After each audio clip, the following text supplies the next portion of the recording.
राज्यातील सर्व लाडक्या बहिणींसाठी एक अत्यंत आनंदाची बातमी. राज्याचे उपमुख्यमंत्री एकनाथ शिंदे यांनी नुकतीच एक मोठी घोषणा केली आहे. व्हिडिओ शेवटपर्यंत नक्की पहा. आता लाडक्या बहिणींना महिन्याला 1500 रुपयाऐवजी 2100 रुपयाचा हप्ता मिळणार आहे. उपमुख्यमंत्री एकनाथ शिंदे यांनी स्पष्ट केले आहे की दिलेला शब्द पाळला जाईल. रकमेचा हप्ता महिलांच्या खात्यात जमा होण्यास सुरुवात होईल.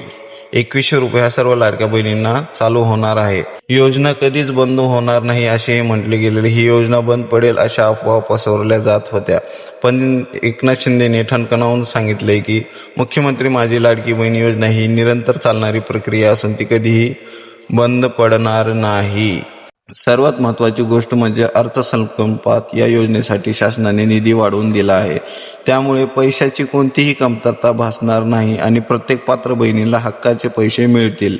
आनंदाची बातमी तुमच्या मैत्रिणी आणि नातेवाईकांसोबत नक्की शेअर करा आणि व्हिडिओला लाईक आणि अशाच महत्त्वाच्या अपडेटसाठी आपली योजना चॅनलला फॉलो नक्कीच करा.